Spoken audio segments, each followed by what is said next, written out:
Quand je suis rentré à la maison après 9 ans pour les funérailles de ma grand-mère, mes parents m'ont dit, ce n'est plus ta maison. Elle est maintenant au nom de ta sœur.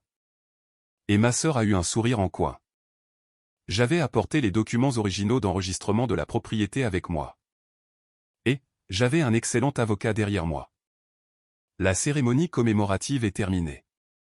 Maintenant, cette maison appartient officiellement à Erika. Lorsque je suis retourné dans ma maison familiale pour la première fois en 9 ans, j'ai été accueilli par ces remarques froides de ma belle-mère, Beth. Mon esprit s'est vidé, et je ne pouvais penser à rien. Comment cela? J'ai finalement forcé la question à sortir, mais j'ai été accueilli par le haussement d'épaules désinvolte de Beth.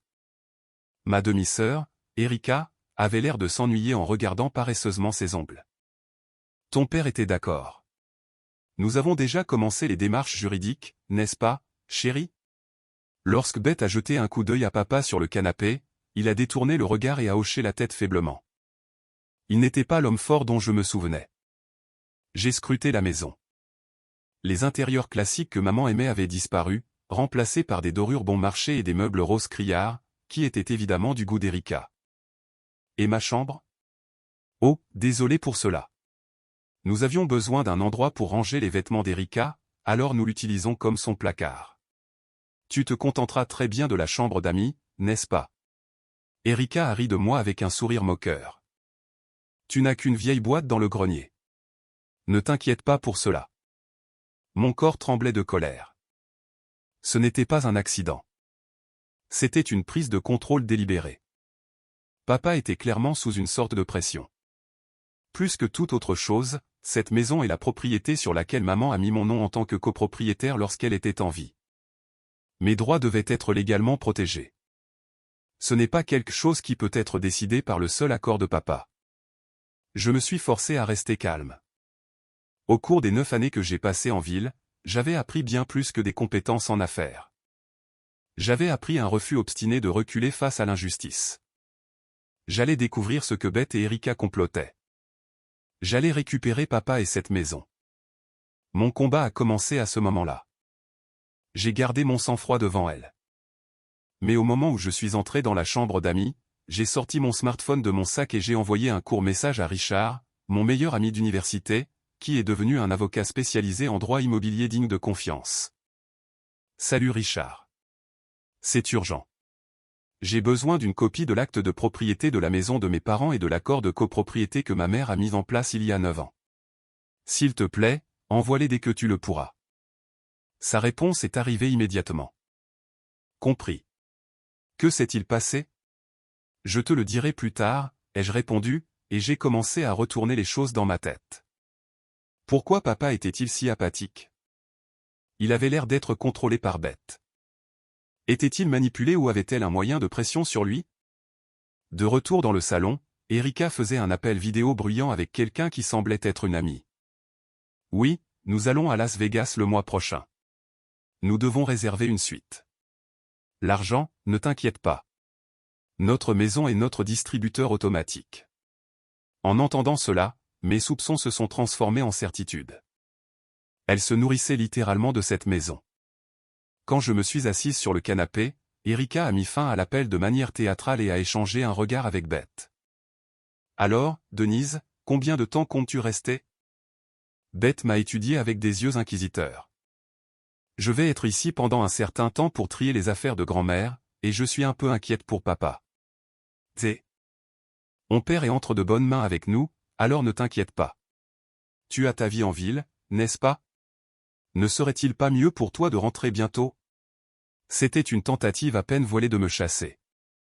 Papa écoutait, mais ne disait rien, les yeux fixés sur la télévision. La maison était complètement sous leur contrôle.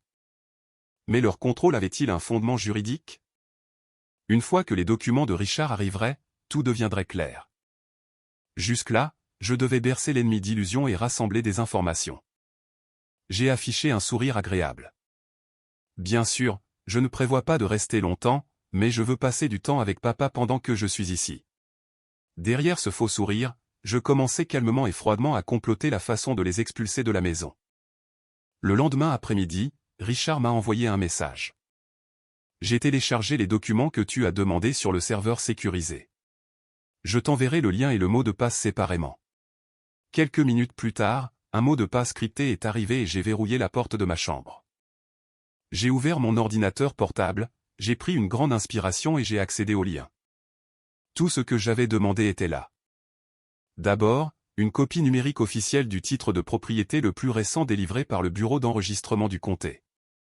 Ensuite, un fichier de l'accord de copropriété que maman avait signé et fait notarier de son vivant. J'ai lu les clauses du contrat mot pour mot, dévorant chaque ligne. Là, l'intention de maman était écrite clairement.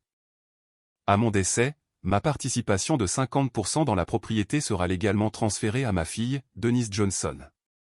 Par conséquent, la propriété sera détenue conjointement par mon mari et ma fille. C'était cela. C'était mon arme. Quand j'ai remarqué le logo du cabinet d'avocat dans le coin du contrat, je me suis souvenu qu'il avait été rédigé par l'avocat de confiance de maman, le père de Richard. Richard n'avait pas seulement hérité du cabinet d'avocat de son père, mais aussi de sa promesse à maman de prendre soin de Denise. Le document original était conservé en toute sécurité dans le coffre-fort de leur cabinet. Ce que j'avais était une copie numérique que Richard avait préparée pour moi. Mais à l'intérieur du même dossier, il y avait un autre fichier, un fichier que Richard avait ajouté après avoir fait ses propres recherches. C'était une copie d'un contrat de prêt utilisant cette même maison comme garantie. Il y a 3 mois, Beth et Erika avaient contracté un prêt de 200 000 €. Quand j'ai regardé la section des signatures, j'ai eu le souffle coupé. Elle était là. La signature de papa et une autre, la mienne. C'était une imitation grossière de mon écriture et une falsification évidente. 200 000 €. Les mots d'Erika un peu plus tôt, la suite à Las Vegas, m'ont traversé l'esprit. Elles n'avaient pas seulement trompé papa. Elles avaient falsifié ma signature pour tromper la banque également. Ce n'était pas simplement une fraude. C'était un crime indéniable. J'ai lutté pour contenir la fureur qui montait en moi. J'ai appelé Richard. J'ai vérifié les fichiers. Je te remercie. La situation est pire que je ne l'imaginais. Elles ont falsifié ma signature. J'ai brièvement expliqué ce qui s'était passé ces derniers jours et j'ai parlé du prêt. Quoi? Cela franchit une ligne grave. Denise, tu dois agir immédiatement. La falsification est un crime. Je sais, mais je dois d'abord parler à papa. Je dois découvrir pourquoi il a permis que cela se produise. Sois prudente. On ne sait jamais ce qu'elles feront une fois acculées. En gardant les conseils de Richard à l'esprit, j'ai fermé mon ordinateur portable. Les preuves étaient toutes là. Ce n'était plus seulement une bataille personnelle. C'était la continuation d'une promesse transmise de maman au père de Richard, puis à Richard lui-même. Je me suis levé calmement, mais avec détermination, et je me suis dirigé vers le bureau de papa. Quand j'ai frappé, j'ai entendu sa voix faible à l'intérieur. Il était assis seul, regardant un vieil album photo. Quand il m'a remarqué entrer, il a rapidement essayé de le fermer, mais je l'avais déjà vu. C'était un vieil album de famille rempli de photos de maman et de moi. « Papa, nous devons parler. » Je me suis assise sur la chaise en face de lui. « Est-il vrai que tu transfères cette maison au nom d'Erika ?» Ses épaules ont tressailli à ma question directe. Il est resté silencieux pendant un moment, puis il a finalement parlé d'une voix lourde. « Beth a dit que ce serait pour le mieux. Je vieillis et c'est pour l'avenir d'Erika. Pour son avenir. Papa, le sais-tu seulement? Elles ont utilisé cette maison comme garantie pour contracter un prêt de 200 000 €. Son expression a vacillé de choc à ces mots. Quoi? Non, ce doit être une sorte d'erreur. J'ai seulement signé les papiers parce que l'entreprise avait besoin d'un peu de financement. Je n'aurais jamais imaginé que c'était pour une somme aussi importante. Il avait donc été trompé. J'ai insisté. De quel genre d'entreprise exactement? Les virées shopping de luxe d'Erika à Las Vegas. Denise, comment oses-tu dire cela? Tu ne devrais pas accuser ta propre famille. Sa voix s'est élevée, mais je pouvais voir le doute vaciller dans ses yeux. J'ai décidé de jouer ma dernière carte. Papa, tu as peut-être oublié, mais cette maison appartenait à l'origine à maman. Quand tu l'as épousée, elle a ajouté ton nom au titre de propriété, tu t'en souviens. Il a froncé les sourcils, en réfléchissant. Peut-être. Et avant de mourir, elle a pris des dispositions légales pour que sa part me soit transférée, ce qui signifie que cette maison est maintenant la propriété conjointe de toi et de moi. Elle n'est pas à toi seul. Ses yeux se sont écarquillés et son visage a pâli. Il avait vraiment cru qu'il était le seul propriétaire après la mort de maman.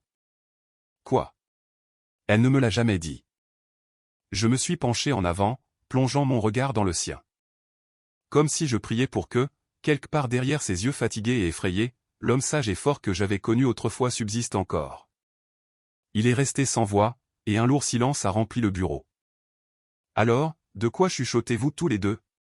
La porte s'est ouverte avec force et Beth s'est tenue là, les bras croisés. Derrière elle, Erika a jeté un coup d'œil avec ce sourire suffisant et curieux. Elle devait avoir écouté aux portes dans le couloir. Beth, non, ce n'est pas à commencer papa, mais Beth l'a coupé, son regard fixé sur moi. Denise, depuis que tu es revenue, tu fouines partout, en observant tout ce que nous faisons. Quel est exactement ton but ici? Mon but? C'est ma question pour vous. Que faites-vous vraiment dans cette maison, Erika et toi? Et pourquoi trompez-vous papa? Il ne servait plus à rien de faire semblant. Erika a poussé un halètement exagéré. Qu'est-ce que tu viens de dire? Nous avons trompé papa? Comment oses-tu? Nous prenons soin d'un homme âgé et nous protégeons cette maison. C'est nous qui maintenons tout ensemble. La protéger, ai-je rétorqué froidement. Vous avez contracté un prêt de 200 000 € dessus. C'est une drôle de protection. À ces mots, leurs visages ont changé en un instant. J'avais fait mouche. Beth a rapidement forcé un sourire, mais ses yeux ne correspondaient pas. Je ne sais pas de quoi tu parles. Un prêt. C'est absurde, n'est-ce pas, chérie? Elle a regardé papa pour obtenir son approbation, mais lui, confus par ce que je venais de dire, a simplement gardé la tête baissée et n'a rien dit. Beth a fait claquer doucement sa langue, puis s'est de nouveau tournée vers moi. De toute façon, cette maison n'est plus ton affaire. Tu as déménagé il y a des années. Tu n'as pas le droit de te mêler de nos affaires. Retourne à New York, là où est ta place. Sinon.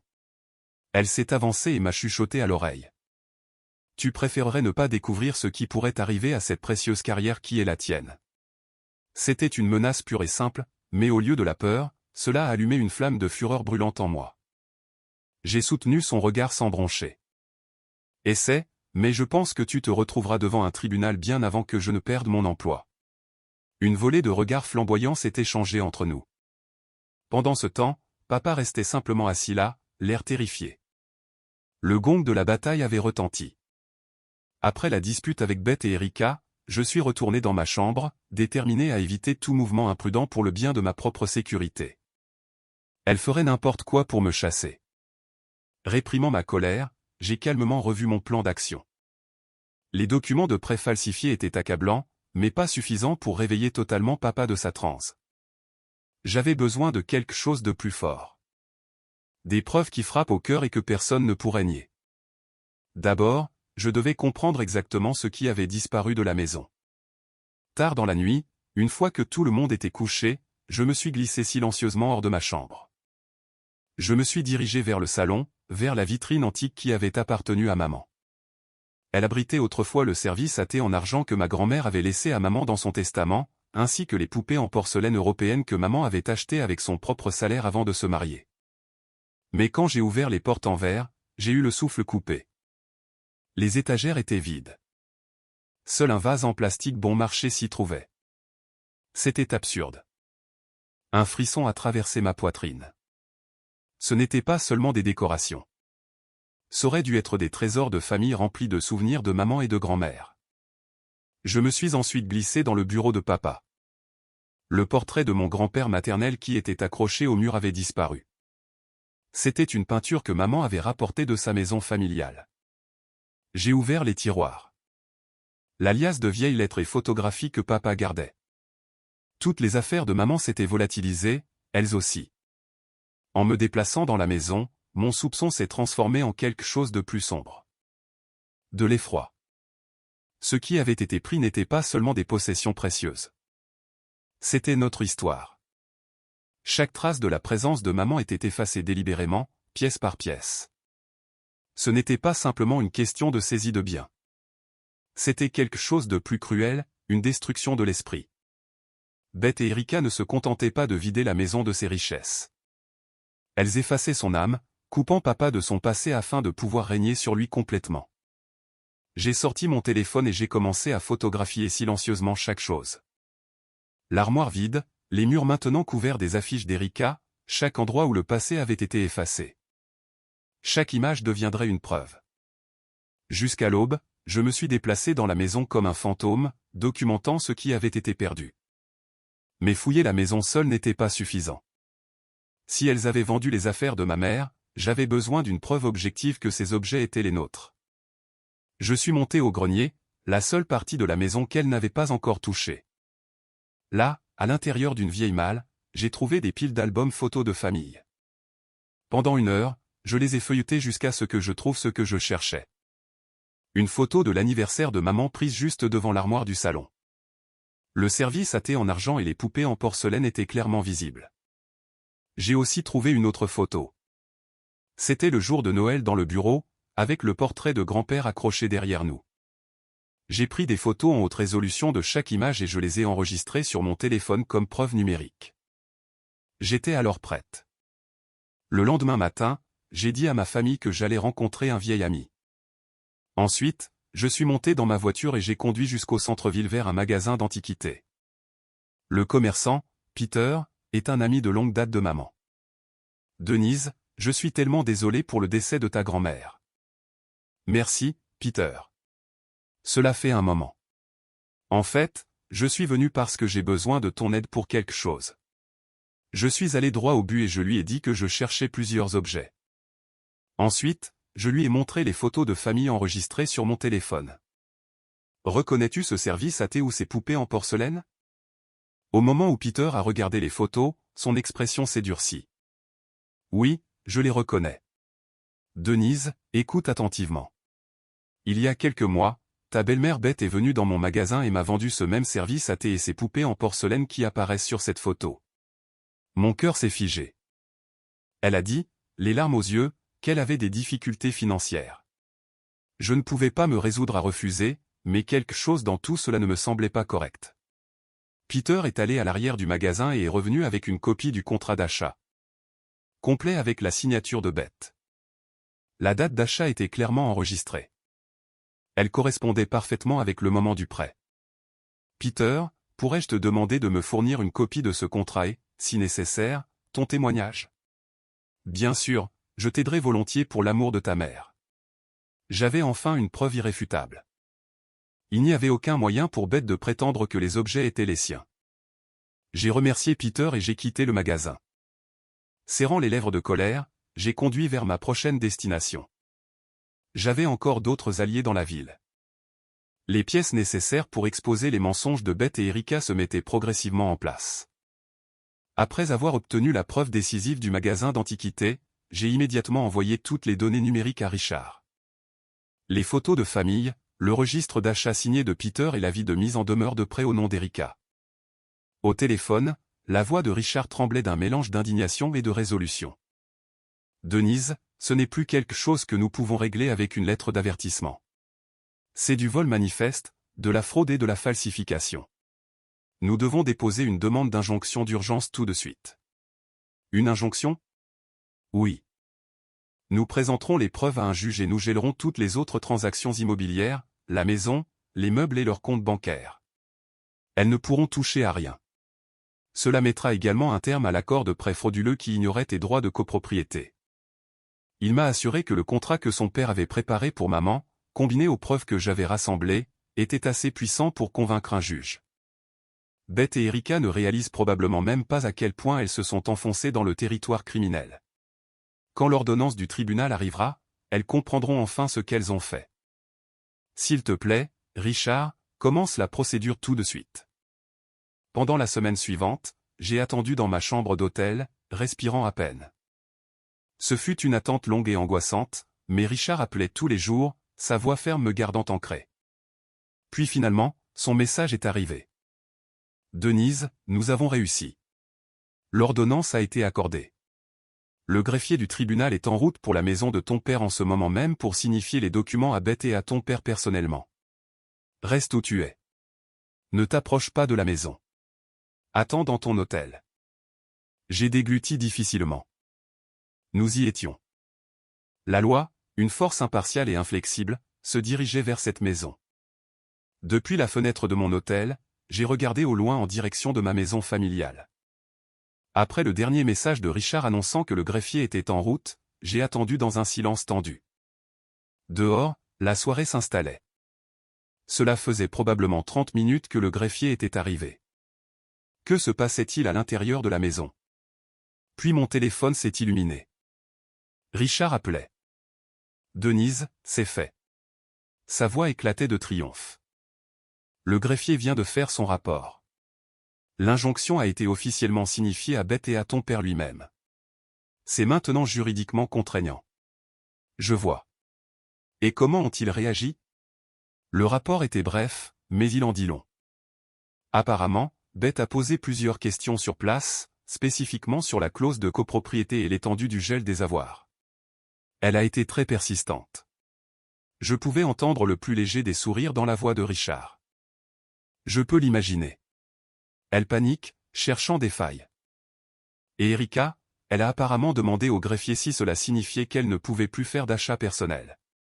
Cela en dit long sur ses priorités. À ces mots, je n'ai pas pu m'empêcher de laisser échapper un rire sec. Et pour mon père?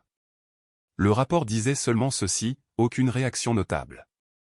J'imagine qu'il était trop choqué pour parler. Il vient probablement de réaliser de quoi il a été complice. Richard a pris une respiration calme, son ton s'adoucissant. Denise, le premier round est complètement à nous. Elles ne peuvent plus bouger d'un centimètre. La vraie bataille commence maintenant, mais ce soir, tu as gagné le droit de respirer un peu plus facilement. Merci, Richard. Vraiment. Les larmes ont monté alors que je murmurais ma gratitude. Après avoir raccroché, j'ai contemplé les lumières de la ville au-delà de la fenêtre. L'équilibre des pouvoirs avait complètement changé. Ensuite, ce serait à mon tour d'entrer dans cette maison et de réclamer tout ce qu'elles avaient volé. Le lendemain matin, j'ai conduit avec Richard jusqu'à ma maison familiale. Après cette longue nuit blanche seule à l'hôtel, l'avoir à mes côtés était le plus grand réconfort que j'aurais pu demander. Richard a pris ma main fermement. « Tu n'es pas seul. »« Je suis là », a-t-il dit avec une force tranquille.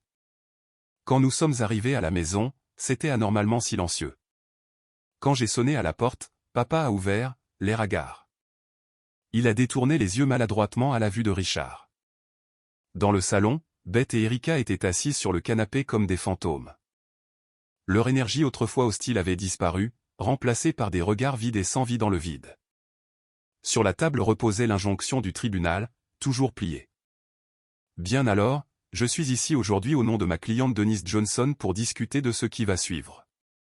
Il a ouvert sa mallette et a étalé une pile de documents sur la table. Parmi eux se trouvait l'accord de copropriété de maman, le contrat de prêt frauduleux, les registres de vente du magasin d'antiquités de Peter, et les lettres de mise en demeure pour les dettes de jeu d'Erika.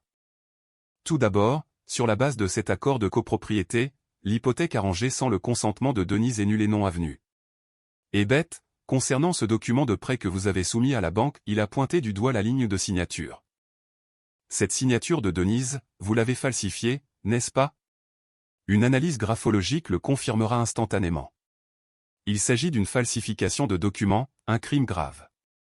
À ces mots glaciaux, la couleur a disparu du visage de Beth. Ensuite, à propos de ces objets. Vous les avez vendus à un magasin d'antiquités, mais il s'agissait des effets personnels de la défunte mère de Denise, ouin. Denise en a hérité légitimement. Les vendre sans consentement constitue une violation des droits de succession et un acte illégal. Il a placé la photo de famille montrant le service à thé en argent et le contrat de vente du magasin de Peter côte à côte, les poussant vers Beth. Elle a eu le souffle coupé et s'est mordu la lèvre, incapable de parler. Et vous, Erika, vous avez d'importantes dettes de jeu, n'est-ce pas? Avez-vous trompé votre père et utilisé les fonds du ménage pour les rembourser? C'est une fraude de la pire espèce. Erika est devenue pâle comme du papier, tremblant de manière incontrôlable. Avec chaque pièce à conviction mise à nu devant elle, leur toile de mensonge s'était complètement effilochée.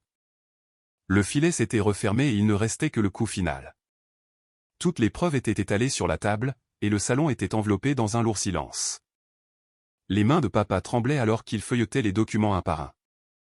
L'hypothèque, les avis de dette, jusqu'à ce que ses doigts se fichent sur une vieille photo de famille de maman souriante, et le contrat de vente portant la signature de Beth.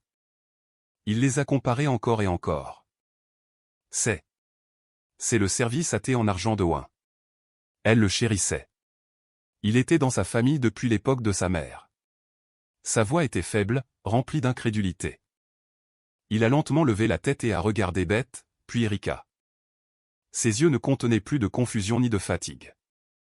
Dans leur profondeur brûlait une fureur silencieuse, un chagrin mêlé de trahison. Vous avez vendu cela. Vous m'avez menti en disant que nous avions des difficultés et vous avez vendu les souvenirs de Oin pour de l'argent. Sa voix s'est élevée, tremblante de rage. Je ne savais pas. Je ne réalisais pas à quel point c'était important. Beth a essayé de se justifier d'une voix aiguë, mais il était déjà trop tard. Tu ne savais pas. Tu m'as vu seul nuit après nuit, regardant l'album de Oin, en pleurant. Tu savais à quel point je l'aimais, à quel point je chérissais sa mémoire. N'ose pas dire que tu ne savais pas. Il a frappé la table et s'est levé. Erika a reculé, terrifiée. Papa, s'il te plaît, calme-toi. Silence. Tes dettes de jeu ont détruit notre maison. La maison que Oin nous a laissée. La vie qu'elle a construite. Tout est en ruine à cause de vous deux. Vous m'avez trompé et vous avez essayé d'effacer Oin de cette maison, de mon cœur. Des larmes ont coulé sur son visage. Des larmes de regret et d'un amour trop longtemps enfoui. Puis il s'est tourné vers moi avec une voix brisée. Denise, je suis désolé. Je suis tellement désolé. J'ai échoué en tant que père. Il s'est effondré à genoux. Sans un mot, je me suis approché et j'ai posé doucement ma main sur son épaule. Beth et Erika sont restés immobiles, pâles comme des fantômes. Leur défaite totale était indéniable. Et à ce moment-là, notre famille a enfin fait son premier pas vers une véritable restauration. Des mois plus tard, nous nous tenions dans la salle d'audience du tribunal de comté. Soutenu par la documentation méticuleuse de Richard, le procès s'était déroulé entièrement en notre faveur. La défense de Beth et Erika, selon laquelle père avait consenti et qu'elle ne connaissait pas la copropriété, s'est effondrée sous le témoignage de Peter et les dossiers des dettes de jeu d'Erika. Et puis vint le jour du jugement. Le tribunal reconnaît que les actions des accusés Beth Johnson et Erika Johnson constituent une faute délibérée et malveillante à l'encontre de la plaignante Denise Johnson et de son père. Par conséquent, tous les contrats relatifs à l'hypothèque frauduleuse et au transfert de propriété sont par la présente déclarés nuls et non avenus. La voix du juge a résonné dans la salle d'audience. À côté de moi, papa écoutait dans un silence haletant. De plus, les accusés sont condamnés solidairement à payer une restitution de 200 000 € pour le prêt frauduleux et de 50 000 € pour les biens vendus illégalement. Puis vinrent les derniers mots décisifs. En outre, les preuves de la signature falsifiée répondent clairement aux critères de poursuite pénale. Le tribunal transmettra ce dossier au bureau du procureur. Un murmure a parcouru la salle d'audience. Toute couleur a disparu du visage de Beth. Elle et Erika faisaient face à des poursuites pénales distinctes du procès civil. Par la suite, l'accusation a lancé une enquête et l'analyse graphologique a confirmé que Beth avait bel et bien falsifié les documents. Elle a été inculpée pour falsification de documents privés et pour l'utilisation de documents privés falsifiés. Lors du procès pénal, Beth a été condamnée à 1 an et 6 mois de prison avec sursis. Au tribunal civil, elle a fait face à un paiement de dommages-intérêts massif. Au tribunal pénal, elle a écopé d'un casier judiciaire. Le prix que Beth a dû payer était bien plus lourd qu'elle ne l'avait jamais imaginé. Lorsque le juge a finalement déclaré la séance levée, notre victoire était complète. La propriété de la maison a été entièrement et légalement restaurée dans son état légitime. Beth et Erika, pâles et épuisées, ont fui le tribunal, entourés de journalistes posant des questions à la volée. À l'extérieur du tribunal, papa s'est tourné vers moi et a dit « Denise, merci beaucoup. Vraiment, et je suis tellement désolé. Tout va bien maintenant, papa. L'important, c'est ce que nous faisons à partir d'ici. Oui, j'ai décidé de divorcer de Beth.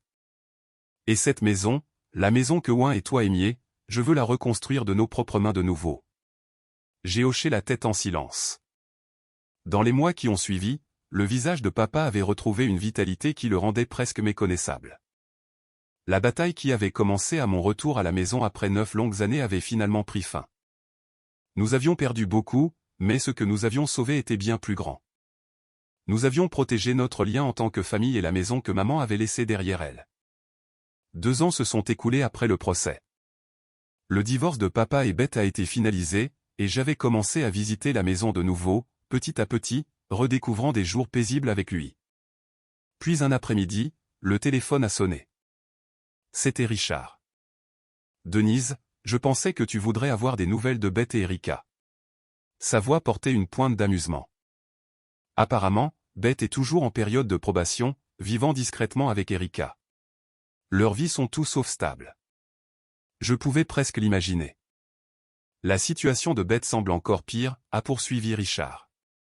Sa fierté n'a pas changé, mais personne ne veut l'embaucher. Elle a participé à des événements de rencontres, espérant trouver un autre homme riche. Mais la rumeur de son passé la suit partout. Personne ne veut rien avoir à faire avec elle. Elle a été vue vivant seule dans un petit appartement dans la ville voisine. On dit que son apparence autrefois élégante a complètement disparu. C'est le sort de la femme qui a essayé de tout prendre à notre famille en échange d'une vie de luxe. Son avenir est un avenir où elle dépérirait sans amour, dans la solitude et la pauvreté. C'est ce qu'on appelle le karma. J'ai hoché la tête à ces mots. Erika et elle ont essayé de nous prendre bien plus que de l'argent. Elles ont essayé de voler la mémoire de ma mère, la fierté de mon père et toute l'histoire de notre famille. Maintenant, elles en paient le prix fort pour chaque parcelle. Après avoir raccroché, mes yeux ont dérivé vers la vitrine en verre dans le salon. À l'intérieur, le service à thé en argent brillait doucement. C'est exactement le même que Peter avait aidé papa à racheter. Tout ce que nous avons perdu n'a pas pu être restauré, mais ce foyer a retrouvé la paix grâce à nos propres mains. Le château de sable dont Beth et Erika avaient rêvé s'est complètement effondré, ne laissant derrière lui que ce qui a vraiment de la valeur.